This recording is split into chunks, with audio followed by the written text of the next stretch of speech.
começo do ano e nós temos muitas propostas, muitas coisas boas para acontecer. Eu tenho certeza que você entrou com todo o gás,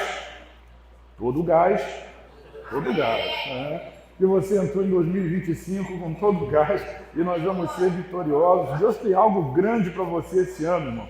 Não desanima no meio do caminho, não desiste, não esmoreça, continue, persista, persevere, cresça, porque Deus vai lhe abrir portas extraordinárias e você diz assim, eu sou mais do que vencedor. Para de olhar para as circunstâncias, olha para Jesus, para de olhar para os problemas, olha para Jesus. Eu estava lendo essa semana uma definição de incredulidade. Na verdade, o autor usa a palavra descrença. O que é descrença? É você olhar para a circunstância, para o problema e considerar ele maior do que o poder de Deus, maior do que a mão de Deus em realizar um milagre, em cuidar de você. Então nós somos crentes, diga eu sou crente. Então a descrença não faz parte do nosso vocabulário. A incredulidade não faz parte do nosso vocabulário. Nós avançamos em fé. Avançar em fé, esse sim é o nosso legado. Deixa eu dizer algo. Nós precisamos mobilizar mais o nosso trabalho de ação social. Então, os irmãos, aqueles que não trouxeram os seus quilos de mantimento, não entregaram as suas cestas básicas no primeiro domingo, conforme fazemos sempre, não deixe de fazer isso. Eu estava ontem conversando com o Marcelão. Marcelo disse que ele consegue uma cesta básica por R$100. Então, empresário, R$100. R$100 de uma cesta básica, né? Para nós podermos abençoar aqueles que precisam, aqueles que necessitam. Você que não tem essa condição, mas traga o seu quilo de alimento, o seu litro de leite, farinha não, né, mano? O fubá só não, né? Mas o seu quilo de arroz, seu quilo de feijão, traga lá o seu pacote de biscoito, enfim. Sal também, só sal não. Alguém vai ter que trazer sal, mas assim, só sal não vai dar, né? Então nós precisamos abençoar as famílias que são necessitadas e vamos participar desse projeto. Quem está comigo diz amém? Amém! Então, se você quer encomendar uma cesta básica, né, pode procurar o Marcelo, ele vai estar aqui logo mais, e ele faz a encomenda, né, é baratinho, mano. Vira para quem está ao seu lado e diga, você é próspero. E afinal de contas, quando a gente bate na mão do irmão e diz Deus te abençoe e abençoado, nós somos abençoados para abençoar. Quanto mais, isso é igual poço, irmão. Você é um poço ou você é uma cisterna? Tem crente que acha que é cisterna, que se tirar muita água, vai acabar. Não, você é um poço. É um poço. Quanto mais água tira, mais água vai fluir. Agora, se você parar de tirar a água do poço, ele não vai transbordar. Ele vai chegar num nível e vai parar ali. Mas quanto mais você tira, mais ele transborda. Então, seja um poço, né? Seja uma fonte de água viva, né? E transborde para a vida de outros irmãos, de outras pessoas. Não deixe de fazer a sua parte. Quem entendeu isso, diz eu sou abençoado. Eu sou abençoado. Glória a Deus. Vamos então entrar na palavra. Nunca recebi essa palavra tão cedo no domingo de manhã. Deve ser um sinal para eu poder pregar mais, né? Eu tenho mais tempo, né? Agora eu posso ir até o limite daquele relógio lá. Se ele não for igual o relógio que tem lá em casa, que está parado há 5 anos na mesma hora, né? Se for, ele vai continuar ali até, diga, restaurados para restaurar. Restaurados para restaurar. Normalmente eu não vou anunciar tempo uma semana antes, não, porque fico preso, né, a uma determinada situação. Mas isso que Deus quer que nós entendamos, nós somos abençoados para abençoar e nós somos restaurados para restaurar. Hoje eu quero falar de restauração. E sabe, Deus age em nós para a restauração de tudo que acontece de errado. Tudo que está errado no mundo é responsabilidade nossa, trabalhar por essa restauração. E é claro que existem níveis de pessoas e por isso os crentes, tem algum crente aqui? Amém. O crente ele precisa estar em todas as esferas da sociedade para justamente poder trabalhar essa restauração. Precisa ter crente na educação, precisa ter crente na saúde, precisa ter crente na economia, precisa ter crente na política, que Deus abençoe esses. Precisa ter crente em todas as esferas da sociedade. Por quê? Porque nós somos restauradores dessa sociedade.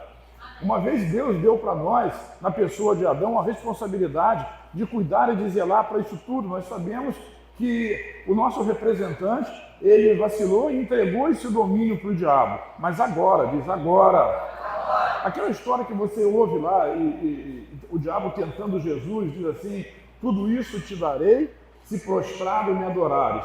Aquela história ali foi antes da cruz. Hoje o diabo ele não é dono de nada. Hoje o Senhor Jesus já tomou até as chaves do inferno na mão dele, e hoje o Senhor Jesus ele já governa. Ele já governa através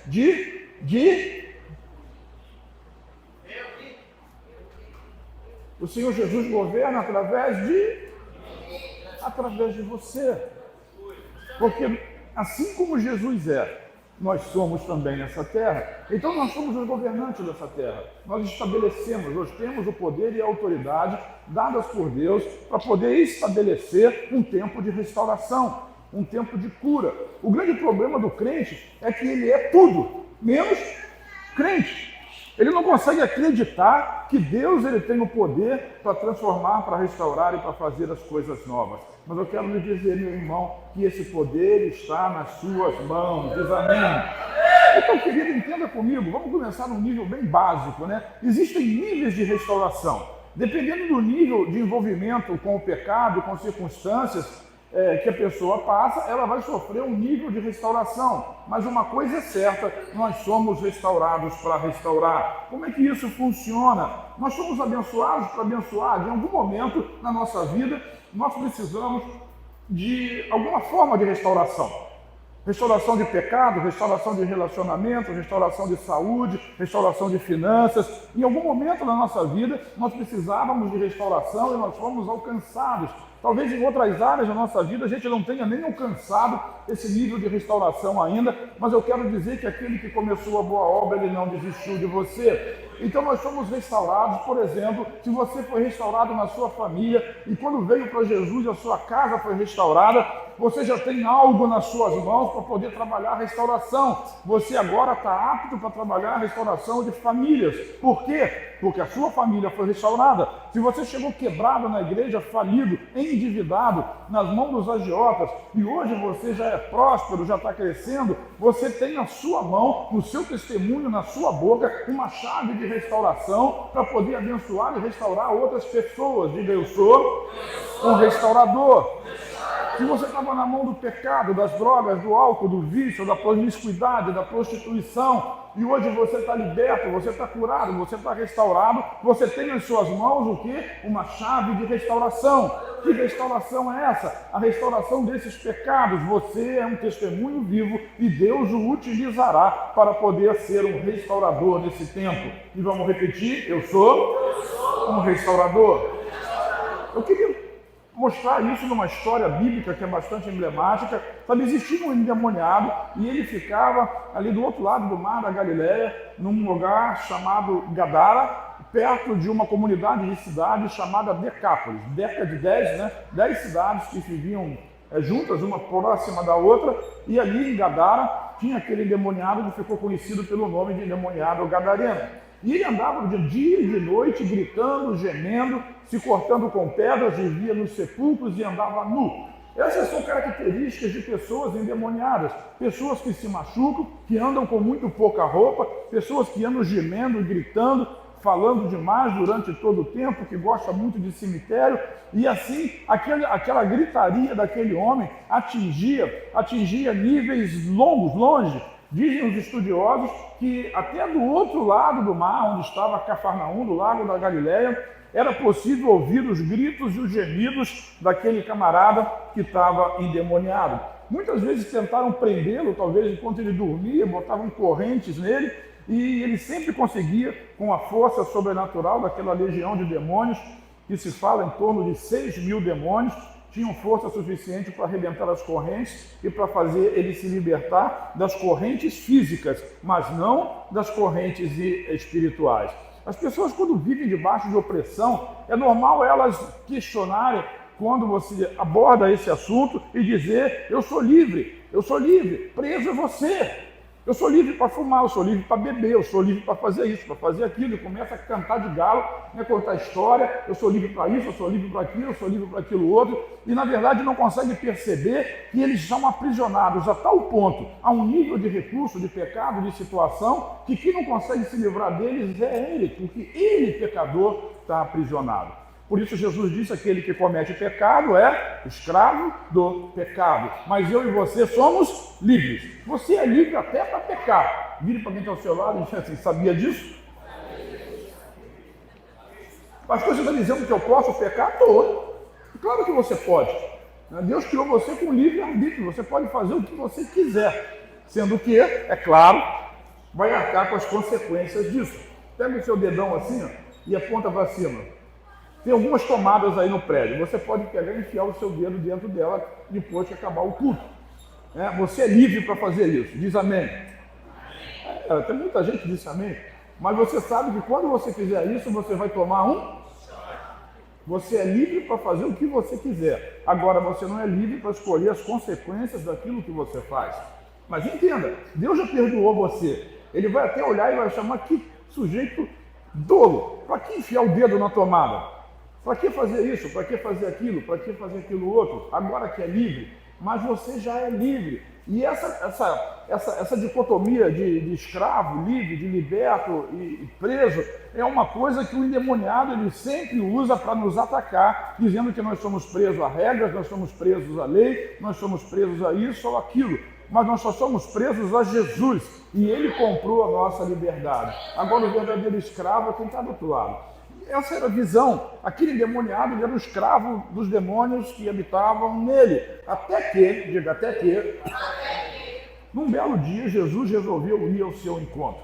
E todo mundo sabe que quando Jesus entra no barco, está lá em Marcos 4, para atravessar o mar da Galileia, há uma grande tempestade, porque o diabo ele sempre vai tentar se opor a que alguém seja liberto ou que alguém seja restaurado. Ele trabalha para matar, roubar e destruir. E Jesus trabalha para que nós tenhamos vida e vida em abundância. Mas você não vê Jesus.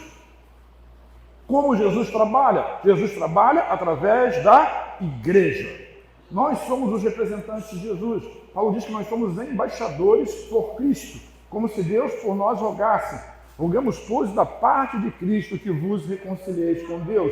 Nós somos agentes de reconciliação, nós somos agentes de restauração. Deus conta com você. E se essa sociedade não tem mais pessoas dentro da igreja, perto de Jesus, é porque nós estamos preocupados demais conosco mesmo e trabalhando menos para que haja restauração. Diga, para restaurar. Um dia você foi restaurado e agora a sua tarefa é ser um restaurador. Todo o poder foi dado para nós para que essa tarefa seja executada. Todo o poder, toda a autoridade, Jesus disse é me dado. Agora eu envio vocês, ide por todo o mundo. Sabe, esse ide, esse restaurar de pessoas, de famílias, é a nossa tarefa como crente. Agora vamos voltar ao texto e ver como é que isso se desenrola. Todo mundo conhece a história, sabe que Jesus expulsa o demônio,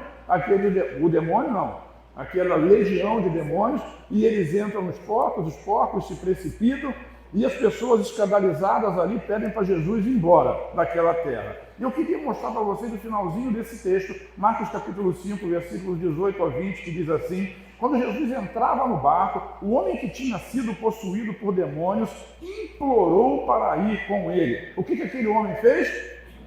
Implorou, porque agora ele não era mais um endemoniado, ele era um liberto. E qual era a necessidade, qual era o desejo daquele liberto? Ele queria seguir a Jesus.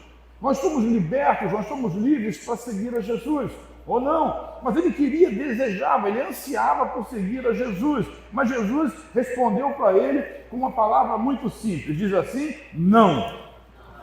Não, meu irmão, fala com uma vontade, diz não. Não.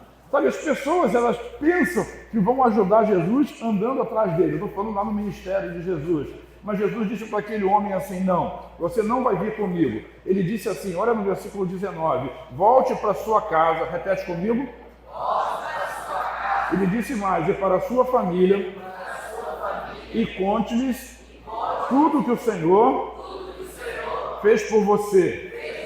E como ele foi misericordioso. O que Jesus estava dando para aquele homem? Uma comissão. Ele estava direcionando o indivíduo: você não vai vir atrás de mim, eu já tenho 12 aqui com quais eu tenho que me preocupar e dão bastante trabalho. Quanto a você, volte para a sua casa. Vire para quem está ao seu lado e diga assim: comece pela sua casa. Vire para outra pessoa e diga: continue com a sua família. Diga para eles, vamos, diga para eles o que aconteceu com você. No caso daquele demoniado, só o fato dele estar com juízo vestido dentro de casa, frequentando a casa, vivendo em família, já era testemunho suficiente para entender que algo extraordinário e sobrenatural tinha acontecido com ele. Ele agora era um restaurado que estava sendo enviado para ser um restaurador. Então essa é a nossa missão, onde nós estamos, restaurar pessoas. E assim, quando a gente para pensar na história daquele cara, ele não tinha nada. Que alguém vai dizer assim, mas eu tenho que fazer o curso da EBD, eu preciso fazer o curso de maturidade, eu tenho que fazer o curso bíblico, nem batizado ele foi. Ou foi? Jesus saiu do barco e batizou ele no mar da Galileia? Não. Mas disse para ele, agora volta para casa, para a sua família, para aqueles que são seus e diga o que Deus fez na sua vida. Ele é um restaurador. Ele não precisava de ensino superior, ele não precisava ser experiente, ele não conhecia nem Jesus. Todo o contato que ele teve com Jesus foi de alguns minutos ali, enquanto ele estava sendo liberto. Mas ele sabia muito bem quem ele era e sabia muito bem quem ele é agora. Então, para ser um restaurador, você não precisa ser um pastor, um catedrático formado em teologia, com bacharelado, sei lá, com mestrado, com doutorado, com pós-graduação. Não, você só precisa ter uma experiência de transformação. E a transformação que Deus fez na sua vida, Ele quer fazer na vida de outra pessoa. Vai lá e conta para a pessoa. Se for gente da sua família, melhor ainda, porque eles sabem muito bem quem você era. E agora estão vendo quem você é. A não ser que você continue sendo igual era antes. Mas se é isso, não houve transformação. Diga restaurar para restaurar. Quando Jesus entra, uma coisa precisa mudar. E o prazer e a alegria de dizer isso para todas as pessoas é fundamental na vida, na restauração e na cura. O versículo 20 diz assim, então o homem partiu e começou a anunciar pela região das 10 cidades quanto Jesus havia feito por ele, e todos, diga todos, se admiravam daquilo que ele dizia, porque agora ele era um restaurador, um homem enviado por Deus. Embora não conhecesse a lei, porque Decápolis eram cidades romanas, ali não necessariamente não existiam grandes sinagogas e muito ensino da lei de Moisés, também não conhecia Jesus, o Evangelho da graça, não entendia nada disso, mas ele sabia quem ele era. Vire para quem está ao seu lado e diga assim, você sabe muito bem quem você era. Conte para as pessoas, leia aí, conte para as pessoas quem você é. Acreditando aqui que você não é o mesmo que você era, tá? Porque senão você não vai ter muito o que contar. Mas se Jesus fez diferença, se Jesus não fez essa diferença na sua vida, irmão, eu vou parar a mensagem aqui e vou perguntar assim, irmão, quem quer aceitar Jesus nessa manhã? Porque se ele entra e não faz diferença nenhuma na vida da pessoa e continua sendo a mesma coisa que era, é porque está precisando de restauração. E eu até entendo que muitos de nós precisam, esse camarada aqui, certamente ele precisava de muita restauração ainda na vida dele em outras áreas. Mas naquela área ele já estava apto, porque antes ele era um endemoniado prisioneiro que vivia nos sepulcros. Agora ele é um homem salvo, restaurado, que dava testemunho daquilo que Jesus fez na vida dele. Então eu quero ampliar isso, como eu já fiz aqui no começo. Se o seu casamento um dia esteve falido, se a sua família teve por acabar, Jesus restaurou a sua casa, deixa as pessoas saberem o que aconteceu. Puxa, aquilo ali eu vivia, briga, panela voando, agora eu não vejo mais nada. O que será que houve?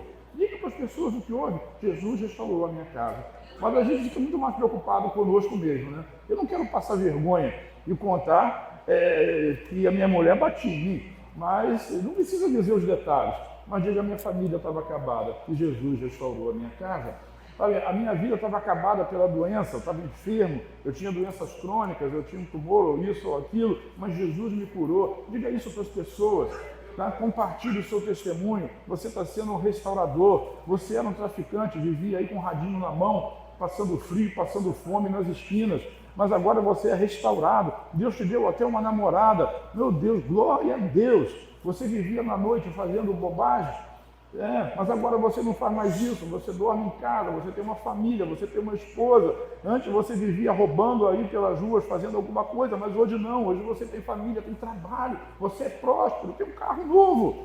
Diga para as pessoas o que Jesus fez na sua vida. Sabe, se Deus restaurou a vida daquele endemoniado, Ele pode restaurar a vida de qualquer pessoa. E eu vou lhe dizer mais, se Deus restaurou a sua vida, Ele pode restaurar outras vidas através do seu testemunho. Quem crê nisso, diga amém.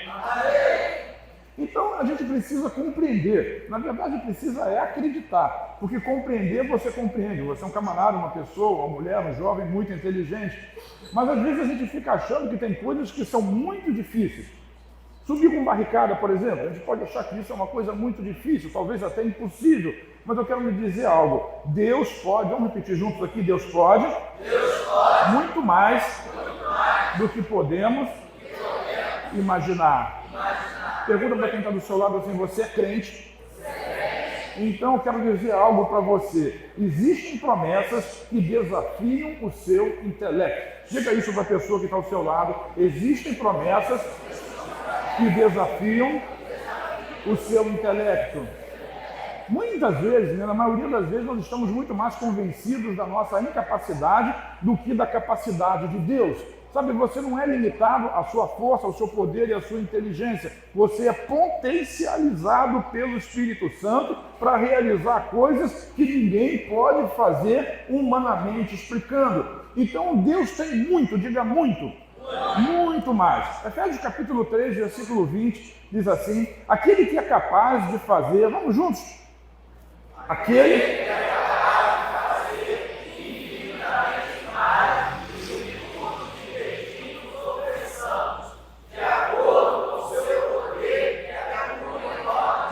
Ao seu lado e pergunta, você sabe de que poder Paulo está falando? Ele está falando do mesmo poder que atuou em Jesus. O que Jesus fez aqui no mundo, aqui na terra? Você sabe, Ele curou, Ele libertou, Ele salvou, Ele ressuscitou mortos. Tudo isso que Ele fez não foi no poder do Filho de Deus. Não, porque Ele se fez carne e habitou entre nós. Ele abdicou do seu poder para ser um ser humano igual a você. Talvez um pouco mais simpático e bonito. Talvez não.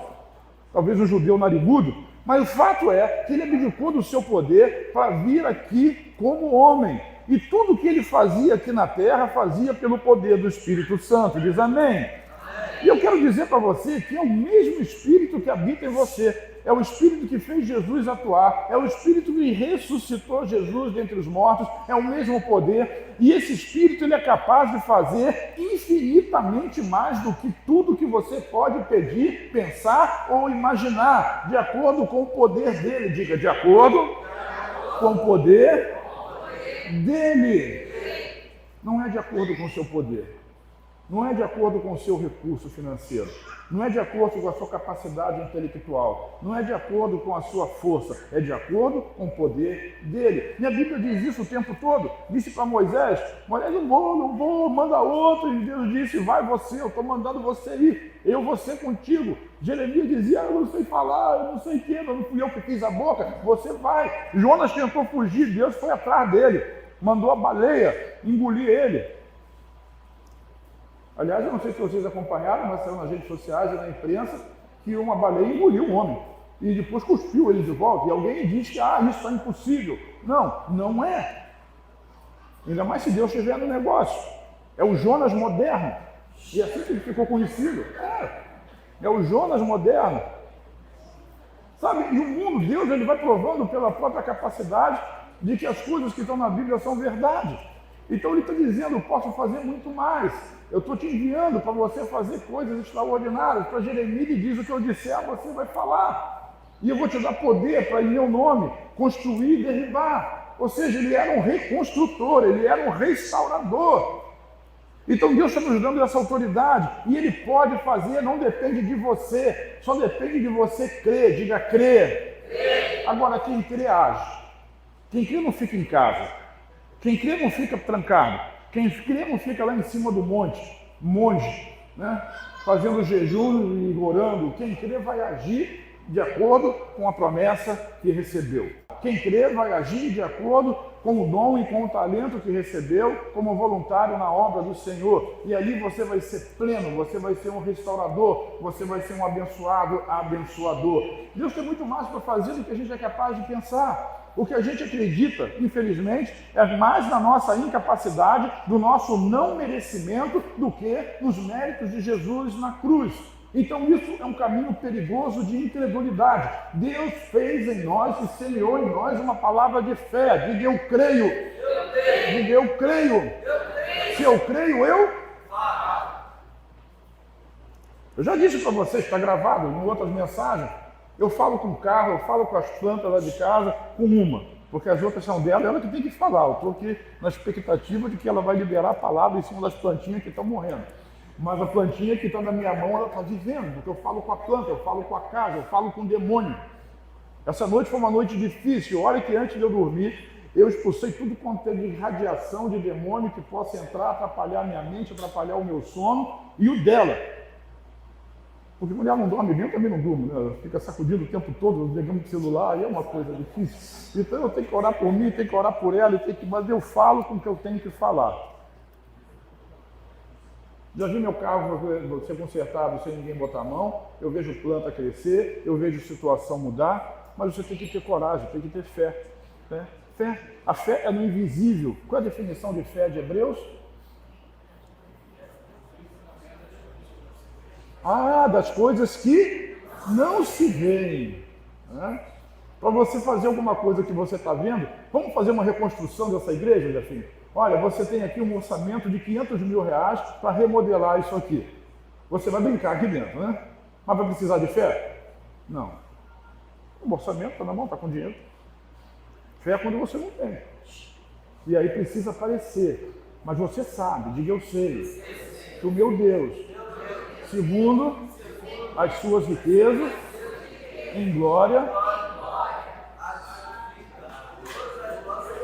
tudo aquilo que for necessário para mim em Cristo Jesus. Porque Ele já pagou. Agora o que nós temos? Falta de fé.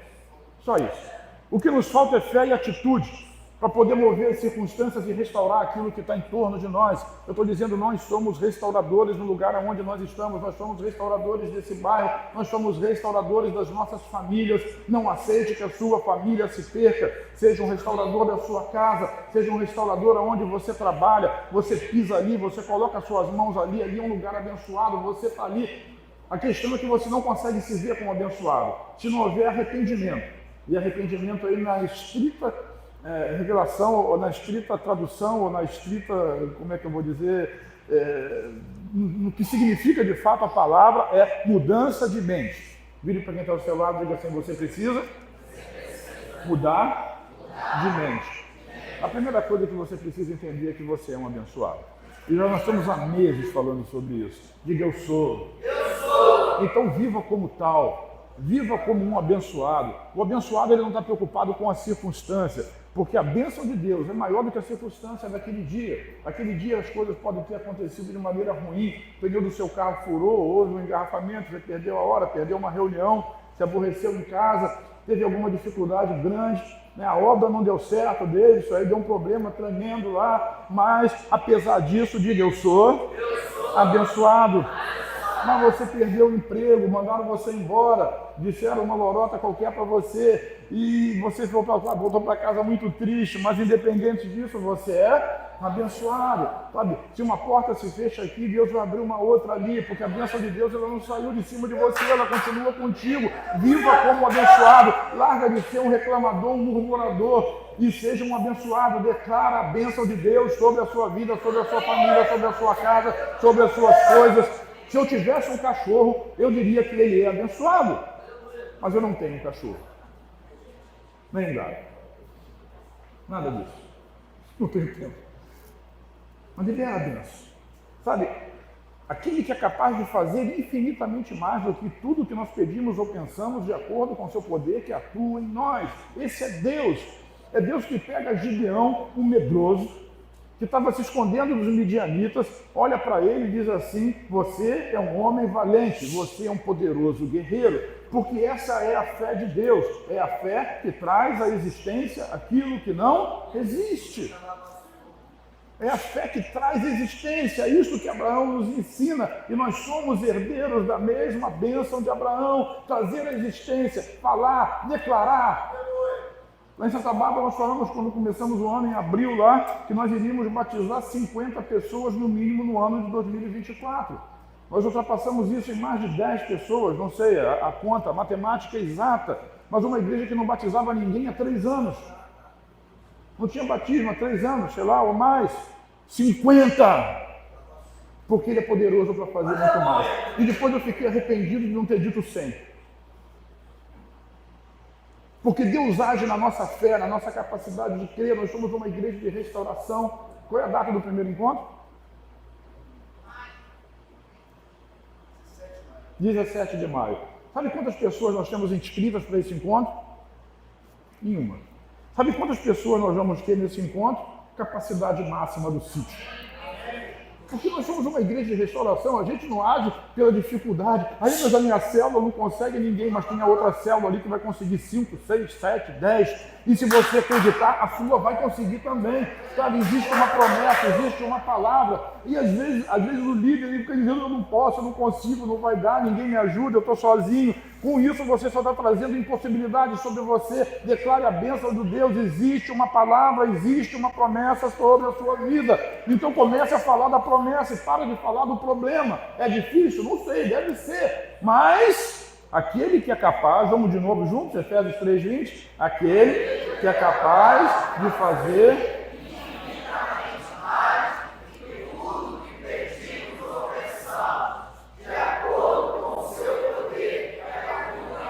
Nesse último encontro nós não tivemos mais pessoas, porque o sítio não cabia mais pessoas. Devia ter feito um encontro no Maracanã. Sabe, nós somos limitados pela nossa incredulidade, mas nós somos potencializados pela nossa fé. Você é um restaurador. Às vezes você olha para a sua vida e vê, poxa, tem tantas áreas na minha vida que precisam ser restauradas. Mas Deus não olha para você assim. Ele olha para você e vê um restaurador pronto para restaurar. Ele vê em você tudo que há necessidade de ter. Você mesmo, restaurado, o Espírito Santo que habita em você e que colocará as palavras certas. Às vezes, quando você começa a estudar muito a Bíblia, você se perde no testemunho na palavra. Não estou dizendo para não estudar, não. Vai estudar, é importante. Mas esteja sempre submetido ao Espírito Santo para guiar e para direcionar aquilo que você está fazendo. Diz amém? E tem esse Deus que chamou Gideão medroso e varão valente, que chamou Pedro, o cara mais estável que tinha dentro da equipe de 12 ali, e disse, você é uma rocha. Vire para quem está ao seu lado e diga, você é uma rocha. Talvez você nem acredite nisso. Talvez você esteja do lado da sua esposa, do seu marido, você sabe muito bem de rocha, não tem nada, ou ela não tem nada. Mas o que Deus está dizendo é que Ele chama a existência aquilo que não existe. Então você, diga eu, é abençoado. Eu estou chamando a existência, a bênção de Deus sobre a sua vida, de maneira que nós temos uma igreja de abençoados. E quanto mais abençoados nós temos, mais abençoados nós vamos atrair, porque as pessoas também querem ser abençoadas. E elas vão ver a sua vida, diga a minha vida, e vão querer ser como você é, vão querer ser como eu sou, diga. Esse é o mesmo Deus que nos chama de corpo de Cristo, diga eu sou o corpo de Cristo.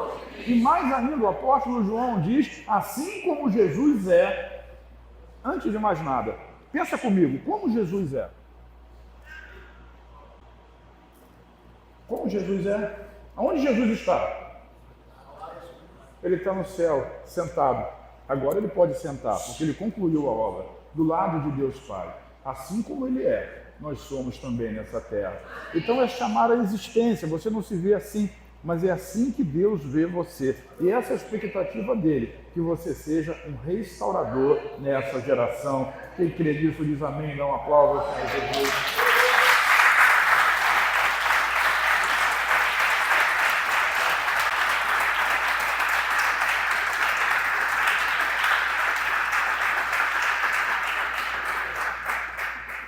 Mas afinal, o que nós queremos? Pergunta para quem está do seu lado, o que você quer? Justiça ou vingança? Tem gente que confunde os dois conceitos, mas são conceitos bastante diferentes. Nós queremos, na maioria das vezes, justiça para nós e queremos vingança para os outros. Porque quando você faz alguma coisa errada, você quer ser julgado pela intenção. Eu não tive intenção de fazer isso. Aconteceu alguma coisa, eu me aborreci, eu me zanguei, eu bebi, eu fui drogado, eu perdi o controle, mas a minha intenção é boa. Eu não queria bater na minha mulher. No meu caso, eu nem conseguiria, mas é o caso dela. Ela não queria bater em mim. Essa era a intenção. Mas quem consegue julgar a intenção? Então nós queremos ser julgados pela nossa intenção, mas com aquilo que as pessoas fazem conosco, que a gente quer vingança. Eu quero que ele se dê mal, eu quero que ele apodreça, eu quero que ele seja miserável. E eu posso dizer um monte de coisa que eu escuto por aí. Justiça ou vingança? Então, assim como Jonas, às vezes nós queremos que Deus se vingue por nós das outras pessoas. Aquele maldito que me abençoou, que me abandonou, que foi embora e me largou o casamento, que largou a igreja, que largou a célula, que abandonou a igreja, enfim, essas coisas todas. Eu falo mais de igreja porque é o nosso contexto, mas aí por fora tem muito mais do que isso. Então, a gente, como Jonas, a gente quer que Deus se vingue no nosso lugar. E Jonas não queria ir para Nínive, não é porque ele tinha medo de Ninivita, ele tinha medo de Deus perdoar o Ninivita.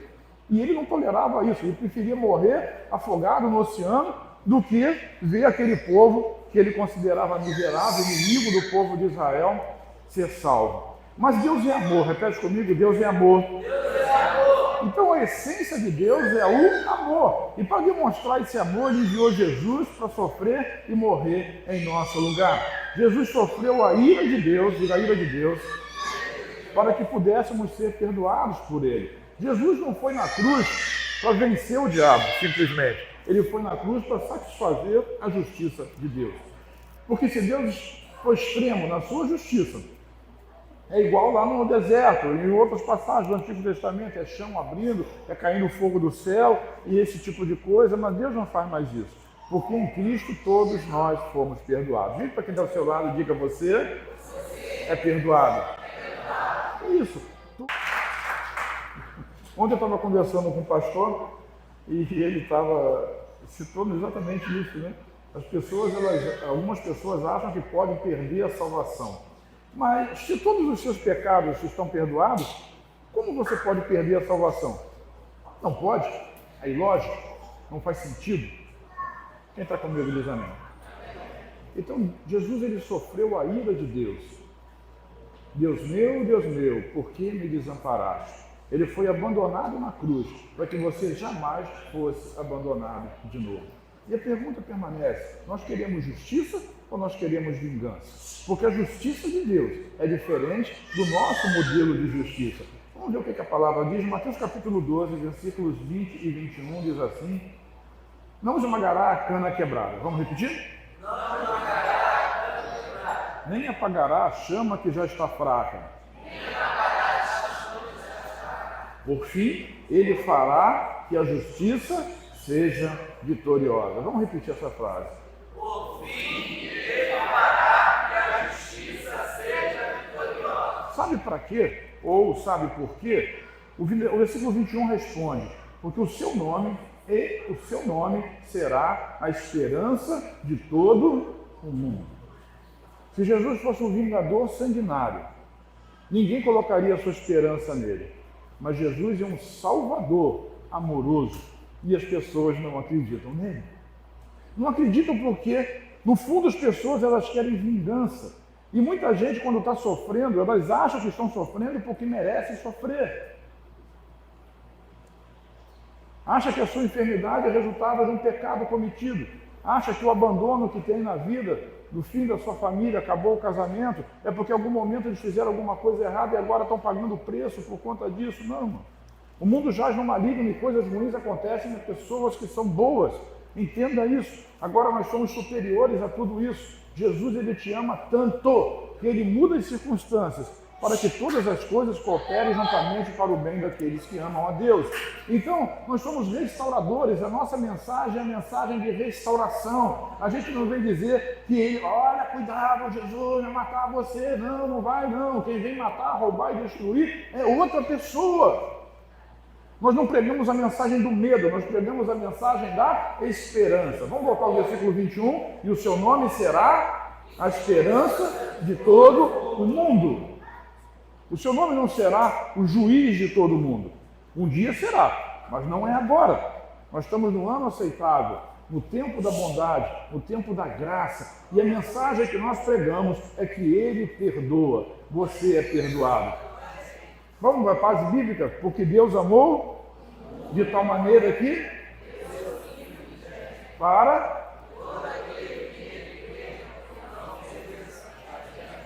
Deus amou o mundo. Os crentes, os não crentes, os brancos, os pretos, os ricos, os pobres, aqueles que moram na parte ocidental, na parte oriental, na parte norte ou na parte sul do globo. Deus amou todas as pessoas, são todas perdoadas. Mas aqueles que creem, esses vão receber a vida eterna. Todas as pessoas que estão no inferno perdoadas, porque Jesus perdoou a todas. Qual o problema dessas pessoas? Elas não aceitam o perdão. Elas acham ou que não precisam ou que não merecem.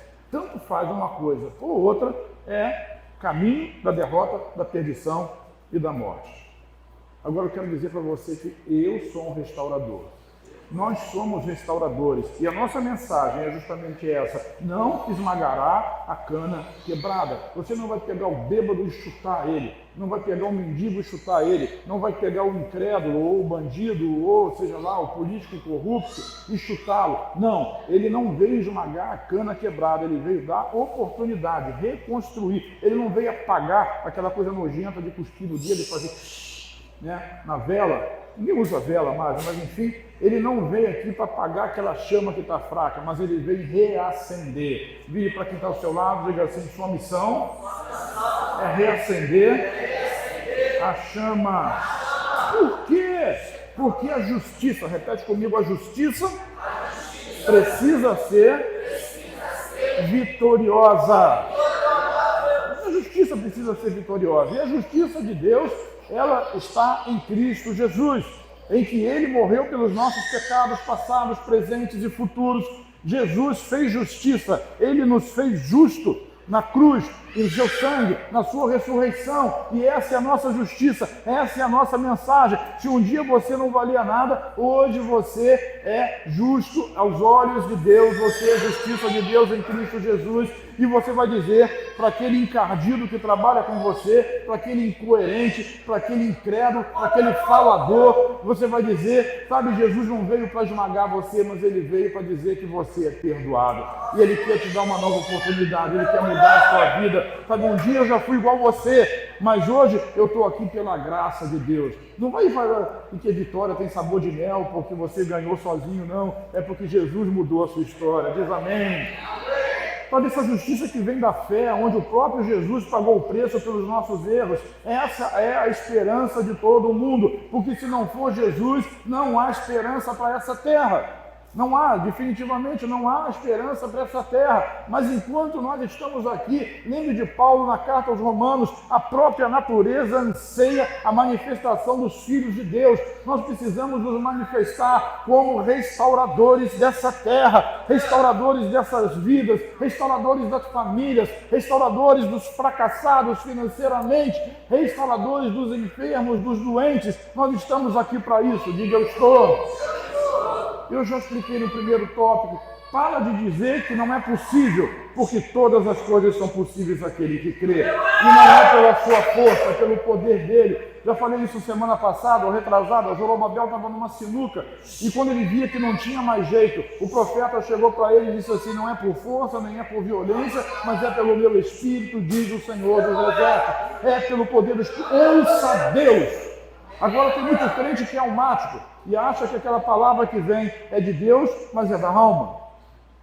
Cuidado com isso. Ande pelo Espírito, viva pelo Espírito. A palavra de Deus, a Bíblia, a pregação da palavra de Deus que produz a fé, ela é poderosa como uma espada de dois gumes que separa exatamente corpo e alma e espírito. Sobretudo, alma, diga alma, e espírito. Juntas e medulas é a comparação que a Bíblia faz. Porque a palavra de Deus vai separar o pensamento humano da nossa cabeça, que às vezes é até bondoso, daquilo que é vontade de Deus e que é promessa de Deus. Quem está me entendendo diz amém. Então Jesus, ele não veio esmagar a cana, ele não veio destruir, mas ele veio restaurar. Diga: restaurar. Ele não veio apagar o pavio fumegante, mas sim reacender. Diga: reacender a chama. Então você é um acendedor de chama. Que coisa mais esquisita, né? Diga aí, eu sou um fósforo. Você está aqui para reacender a chama. Você é um isqueiro. Você é um acendedor automático. Sei lá como é que acende. Tem uns crentes que não conseguem acender a churrasqueira para fazer churrasco. Vamos abrir um curso de voluntariado para acender churrasqueira. Porque o crente é um acendedor de chama, Léo. Nós vamos acender essa chama. Está chegando o dia que nós vamos para Itaipuaçu de novo. Sem cinzas ao vento. Carne na churrasco. Isso é bom, né? Oh, glória a Deus. Está chegando o dia. Daqui 2 semanas nós vamos lá para Itaipuaçu. Então, assim, nós somos restauradores. Então, quando nós nos deparamos com uma situação, nós precisamos entender que essa situação se apresenta para nós, não para nos irritar, mas que nós possamos agir como restauradores. Vira para quem está ao seu lado, diga você, assim como Jesus é um restaurador. Então nós precisamos conhecer o nosso verdadeiro adversário. Vire para quem está ao seu lado e diga, preste atenção. Em todo tempo nós nos envolvemos em embates pessoais, por causa de opiniões e essas coisas todas, e narrativas criadas e geradas, histórias e essas coisas, enfim. Embates familiares dentro de casa, com filhos, com irmãos, com a esposa, com o marido, embate com amigos, embate com parceiros de negócios, vizinhos, embates até às vezes conosco mesmo, como a gente quer e sabe que não deve, e fica naquela luta interna daquele anjinho e daquele demoninho, e vai lá, faz isso, e não faz não, e fica aquela coisa dentro da sua cabeça, porque Deus está agindo na sua vida, Deus está agindo na sua consciência. Mas, via de regra, essa história ela se repete e ela vai trazer, ela vai gerar separação, perdas, isolamentos, distanciamentos e o fim de relacionamentos. E como eu já disse, acontece na família, acontece nos negócios, acontece na igreja. E nós fazemos muito mais, diga muito mais adversários do que associados. Nós estamos aqui para fazer associados. Diga, eu sou ponte. Nós somos ponte, nós não somos represa. Nós fazemos associados, nós não fazemos inimigos e não fazemos adversários. Diga ponte. Ponte, nós fazemos ponte. Então, não faça adversários. Entenda que quando a pessoa se apresenta a você e está se colocando na posição de adversário, na verdade, ela é uma pessoa que necessita de restauração. A verdade bíblica é que a nossa luta não é contra pessoas, mas sim contra o diabo. João capítulo 10, versículo 10 diz que o ladrão vem somente para roubar, matar e destruir. Vamos juntos, o ladrão vem somente matar, roubar e destruir. Essa é a função dele, é isso que ele faz, ele é o diabo, para isso ele existe. Agora Jesus diz, eu vim para que tenham vida e a tenham em abundância. Então Jesus ele não destruía os adversários, ele queria potencializar a vida de Deus nos seus adversários.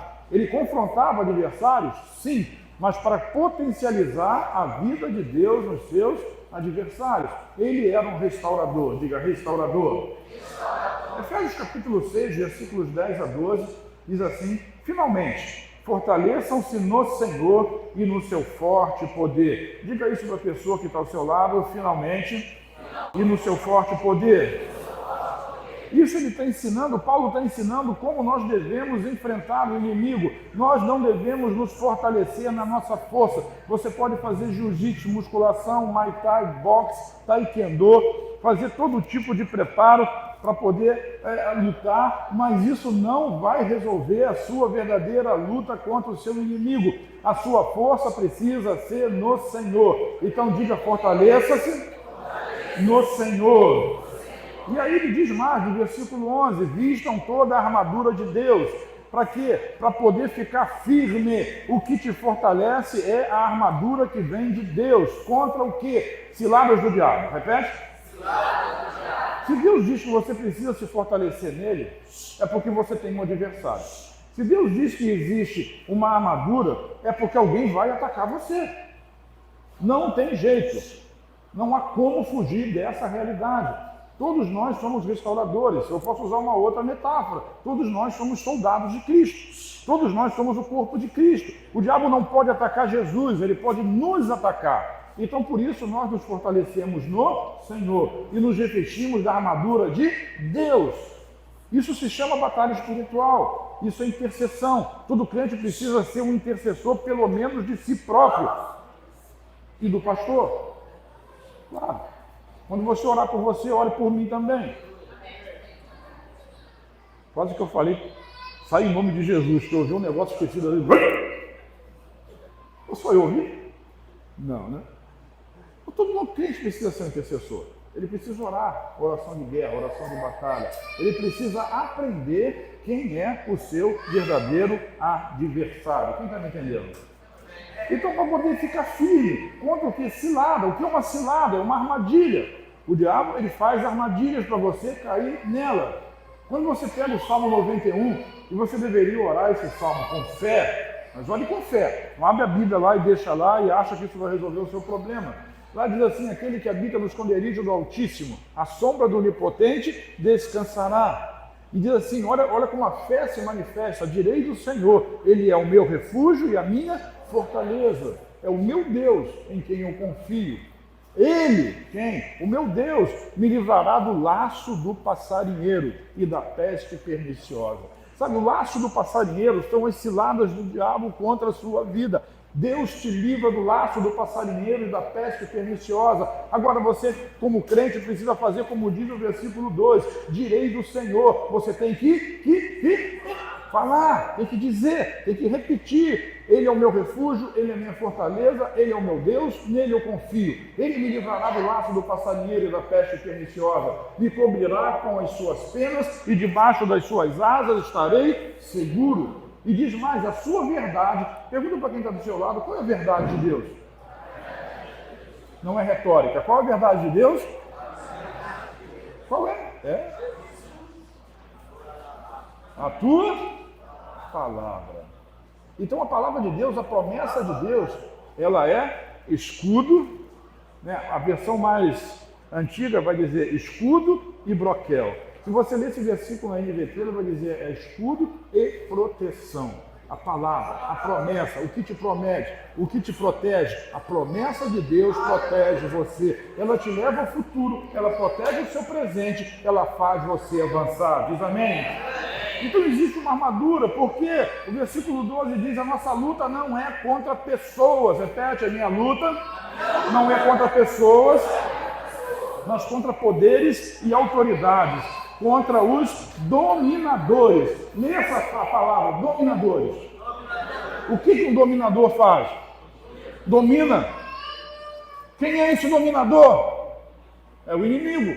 Ele domina mentes, ele irradia mentes, ele coloca pensamentos, ele coloca ideias que parecem piedosas, mas no fundo são ideias terríveis de Satanás, meias verdades. Paulo diz que ele constrói fortalezas mentais. E aqui, uma vez a fortaleza instaurada dentro da mente, ali ele vai abrigar pensamentos que vão sempre desvirtuar os pensamentos e das coisas que Deus diz. A nossa luta não é contra pessoas. As pessoas são influenciadas por ele. Mas não adianta você eliminar a pessoa. Você precisa eliminar o diabo na vida da pessoa. O inimigo na vida da pessoa. E como é que se faz isso? Com as armas espirituais. Diga, armas espirituais. Porque é assim que você combate os dominadores desse mundo, as autoridades, os poderes. Não se iluda. Porque existe tanto tráfico de droga nesse bairro, porque existe um domínio espiritual, uma regência espiritual que leva as pessoas a agirem assim. E não apenas pessoas que trabalham com o tráfico, mas pessoas que estão viciadas e que sustentam isso. Pessoas que gostam disso. E basta você olhar para um lado e para o outro, para o seu vizinho, para alguém que mora atrás, vai ver que tem um monte de gente que gosta disso. Gosta desse medo, gosta de viver assim, gosta de não pagar conta de luz, de não pagar IPTU, de não pagar água. São pessoas que são assim, mas a nossa luta não é contra esse tipo de gente, não são contra as pessoas, é contra quem? Os dominadores desse mundo. Porque eles é que estão fazendo, como diz aí na gíria, a cabeça. Eles estão mentorando, né? Fazendo mentoria, conduzindo mentes. colocando questionamentos. Mas essa não é a minha guerra. Diga, essa não é a minha guerra. Sabe, então são forças espirituais do mal que estão nas regiões celestiais. Aí está a nossa guerra. Né? Assim que luto minhas guerras. As minhas guerras não são lutadas pessoa a pessoa, mas são lutadas nas regiões celestiais, com as armas celestiais que Deus deu para cada um de nós. Então, dentro do processo de restauração, entenda que há uma guerra. E às vezes nós queremos ganhar essa guerra no argumento, na fala, no convencimento. Mas argumento, falas e convencimento trabalham só a nível da mente. É preciso que haja a palavra e o espírito, porque esses trabalham a nível do espírito. E esses fazem separação entre alma e espírito, e Deus começa a agir dentro da vida daquela pessoa. Então a nossa luta não é contra pessoas. A nossa luta não é contra o nosso pai que não é crente, nem contra a esposa que está revoltada, nem contra o marido que você está desconfiado que ele está pulando a cerca.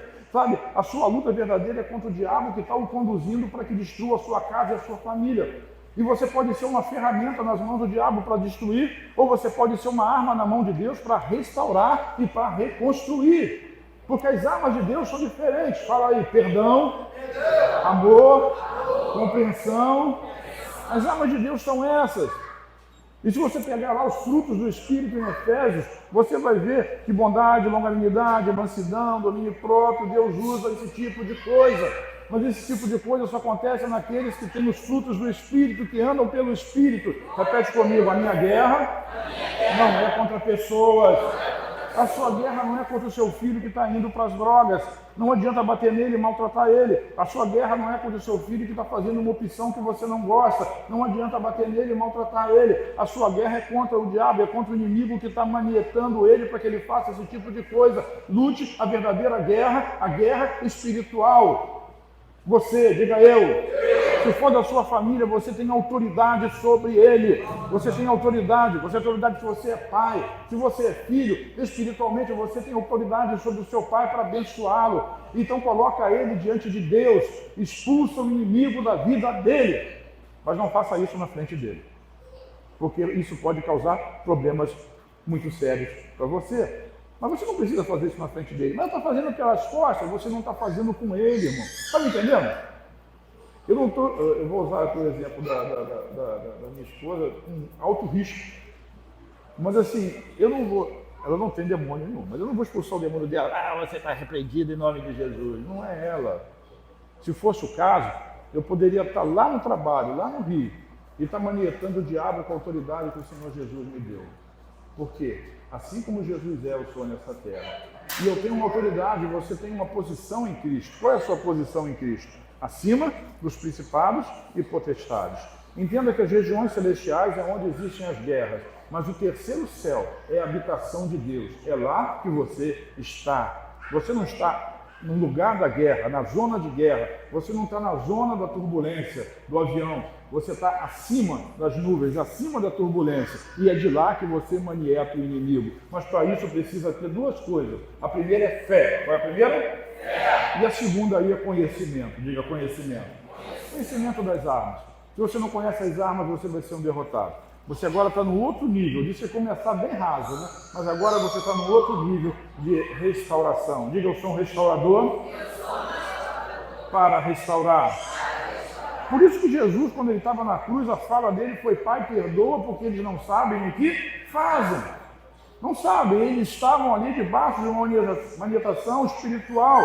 O maior exemplo disso foi Judas. E o que a Bíblia diz é que o demônio entrou em Judas e Judas traiu Jesus. Então o inimigo de Jesus era Judas? Não, o inimigo de Jesus era o diabo. E o diabo ele foi vencido na cruz. Diga amém.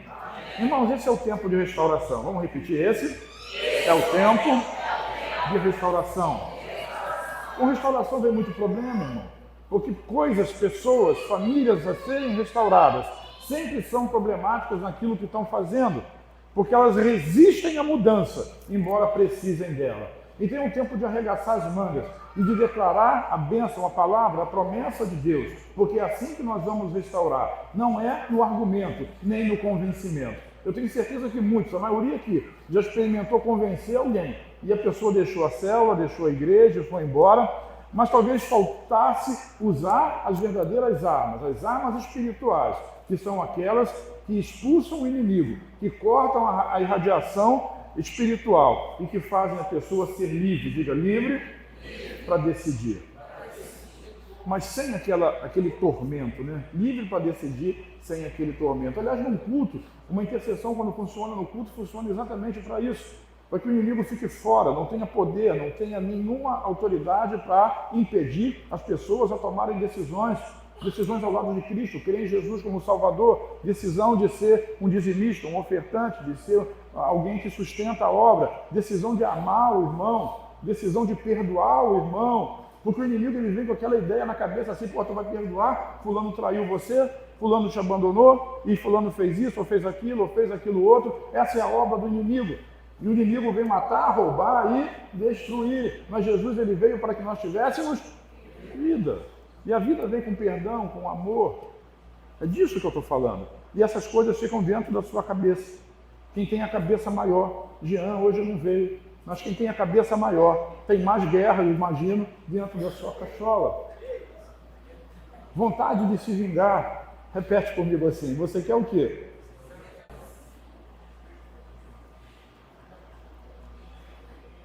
Repreende o inimigo. Jesus repreendeu o inimigo na vida de Pedro. Jesus repreendeu Tiago e João quando eles serviam de instrumento a um outro espírito e queriam destruir uma cidade. Não perca seu tempo nem energia. Lute em nome de Jesus contra o verdadeiro inimigo. Vamos terminar. Ninguém disse graças a Deus, ninguém disse é uma coisa assim. Me deu até um calor. Nós precisamos ver Cristo nas pessoas. Diga, eu preciso ver Cristo nas pessoas. É o agir de Cristo na vida e na restauração. 2 Coríntios 5,16 diz assim, de modo que de agora em diante, diga de agora em diante, preste atenção, se você vai fazer isso com uma oração, diga de agora em diante, a ninguém mais consideramos do ponto de vista humano. Então, quando você vai lidar com um irmão, não o considere do ponto de vista humano, porque esse irmão, ele é a habitação do Espírito Santo. Jesus habita nele, na pessoa do Espírito Santo. E nós não devemos considerar o nosso irmão como comum ou humano. E mesmo que ele não tenha Jesus, é alguém potencialmente possível de receber Jesus. E se ele está na sua frente, quem sabe Jesus não entregou ele para você? Quem está me entendendo? Deu ele na sua mão, para você ser o agente de restauração. E ele diz mais, ainda que antes tenhamos considerado a Cristo dessa forma, porque olhavam para Cristo como homem, como meramente um homem. Ele diz, agora já não o consideramos assim, porque agora é Jesus, não mais Jesus, Cristo, mas agora é Cristo Jesus, ressurreto e sentado ao lado de Deus. Então não devemos julgar pessoas, essa é a moral da história. Repete, não julgar as pessoas, mas ver Cristo agindo nelas. Agora eu queria chamar para o versículo 15, que é o versículo anterior. 2 Coríntios 5,15 diz assim, e ele morreu por todos, para que aqueles que vivam ou que vivem, já não vivam mais para si mesmos, mas para aquele que por eles morreu e ressuscitou. Vamos juntos aqui pensar nisso? Jesus morreu por todos. Por alguns? Por poucos? Não. Morreu por muitos? Não. Ele morreu por todos. Todas as pessoas são alvo do amor de Deus. Nós somos agentes desse amor.